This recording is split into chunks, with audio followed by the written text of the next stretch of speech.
آج سے 27 سال پہلے 6 جون کی گرم ترین دوپہر جب میں ملتان سے فرار ہو کر لاہور آیا تو میری جیب میں 55 روپے اور ہاتھ میں کتابوں سے بھرا اٹیچی کیس تھا۔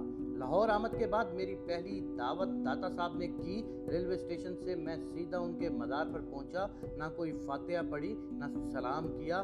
سڑک سے ایک شاپر اٹھایا اور لنگر خانے سے آدھ پکے چاولوں کا ایک ڈھیر اس میں ڈلوا کر وہیں بیٹھ کر کھانا شروع کر دیا۔ میں چونکہ ایک اچھا لڑکا تھا اس لیے میری کوشش تھی کہ لاہور آنے کے بعد اچھے لڑکوں سے ہی میل جول رکھوں۔ میرے پاس لاہور میں موجود میرے سارے اچھے دوستوں کے فون نمبر موجود تھے، لہذا چاولوں سے پیٹ بھرنے کے بعد میں نے اطمینان سے فون نمبر والی شیٹ نکالی اور قریبی پی سی او سے اپنے ایک اچھے دوست کو فون کیا۔ میری آواز سن کر وہ بہت خوش ہوا، لیکن جب اسے پتہ چلا کہ میں اسے بغیر بتائے لاہور آ گیا ہوں اور اب مستقل یہیں رہنے کا ارادہ ہے تو وہ کچھ پریشان سا ہو گیا۔ چونکہ وہ میرا اچھا دوست تھا اس لیے مجھے اس کی پریشانی محسوس نہیں ہو سکی اور میں نے اطمینان سے کہا کہ مجھے اپنے گھر کا ایڈریس سمجھاؤ اور بتاؤ کہ کون سے نمبر کی ویگن تمہارے گھر کی طرف آتی ہے، کیونکہ رات ہو رہی ہے اور میں تھکا ہوا بھی ہوں، لہٰذا اطمینان سے سونا چاہتا ہوں۔ یہ سن کر وہ مزید گھبرا گیا اور جلدی سے بولا، میرا گھر تو گرین ٹاؤن میں ہے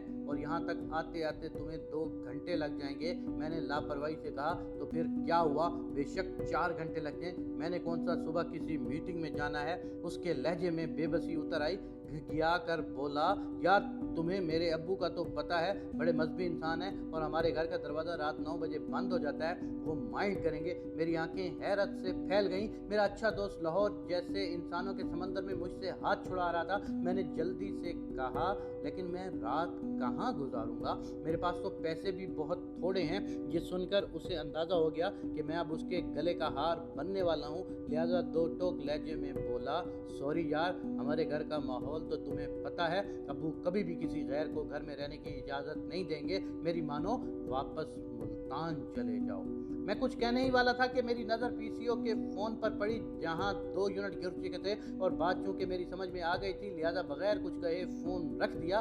6 روپے دکاندار کو ادا کیے اور باقی کے 49 روپے احتیاط سے جیب میں ڈال کر فٹ پاتھ پر بیٹھ گیا۔ میرے پریشانی یکدم بڑھ گئی تھی۔ میں بغیر سوچے سمجھے اچھے دوستوں کے آسرے پر اتنے بڑے شہر میں آ گیا تھا، لیکن اب رات گزارنا بہت بڑا مسئلہ تھا۔ خوف یہ بھی تھا کہ کہیں کوئی چور اچکا میرے پیسے ہی مجھ سے نہ لے جائے۔ اچانک مجھے یاد آیا کہ سنا ہے داتا صاحب کے دربار پر دعائیں بڑی قبول ہوتی ہیں۔ میں جلدی سے اٹیچی کیس اٹھایا اور دعا مانگنے کے لیے دربار کی طرف چل پڑا۔ دربار کی سیڑھیوں کے قریب مجھے رکنا پڑ گیا۔ زائرین وہاں اپنی جوتیاں بطور امانت ڈبوں میں رکھوا رہے تھے اور بڑے سے بورڈ پر تحریر تھا، جوتیاں یہاں اتاریں، ہدیہ 2 روپے فی جوڑا۔ میری روح فنا ہو گئی۔ میں مزید سرمایہ ضائع کرنا افورڈ نہیں کر سکتا تھا، لہذا کچھ دیر غور کیا، اپنی چپل بغلوں میں دبائی اور اٹیچی کیس اٹھائے سیڑھیاں چڑھ گیا۔ سنگے مرمر کے ٹھنڈے فرش پر قدم رکھتے ہی مزہ آ گیا۔ مجھے یقین ہو گیا کہ داتا صاحب نے میری آدھی دعا سن لی ہے۔ سامنے داتا صاحب کا مزار تھا جہاں لوگ دعائیں مانگ رہے تھے۔ میں بھی ادھر چل دیا، لیکن پھر ٹھٹک کر رک گیا۔ میں نے دیکھا دربار کے آتے میں جا بجا لوگ اطمینان سے لیٹے ہوئے ہیں۔ کئی ایک نے تو کپڑوں سے بھرے شاپروں کو ہی اپنا تکیہ بنایا ہوا تھا۔ میری آنکھوں میں چمک ابھر آئی۔ رات گزارنے کے لیے اس سے اچھا ٹھکانہ کوئی نہیں ہو سکتا تھا۔ میرے اٹھتے ہوئے قدم یکدم دوسری طرف مڑ گئے۔ دعا بھول کر میں شب بستری کے لیے کوئی مناسب کونا ڈھونڈنے لگا۔ پھر صحن میں عین مسجد کے سامنے مجھے ایک جگہ مل گئی۔